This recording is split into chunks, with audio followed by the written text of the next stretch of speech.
మానసిక దృఢత్వం అనేది ప్రతి మనిషికి కూడా చాలా అవసరం. అది లేనప్పుడు నిర్ణయం తీసుకునే శక్తి ఉండదండి.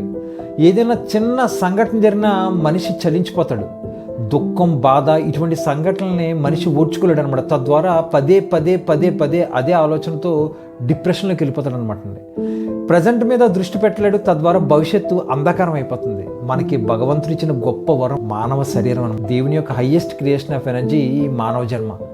మన యొక్క ఎమోషను మనకి స్నానం చేసి మనం కబోర్డ్ ఓపెన్ చేసి మనం ఏ బట్టలు కావాలని ఎలా సెలెక్ట్ చేస్తామో నచ్చిన బట్టలు, అలా మనకి ఆ పరిస్థితులకు తగ్గట్టు మన ఎమోషన్ సెలెక్ట్ చేసుకోవచ్చండి. అలా మనం కాస్మిక్ ఎనర్జీ ద్వారా ఒక వ్యక్తిని మనం అలా తయారు చేయొచ్చు. దీనికి కావాల్సిందల్లా మీ యొక్క పేరు, మీ తల్లిగారి పేరు, మీ తండ్రి గారి పేరు.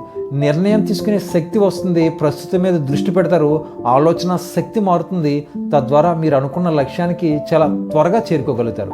Thank you so much.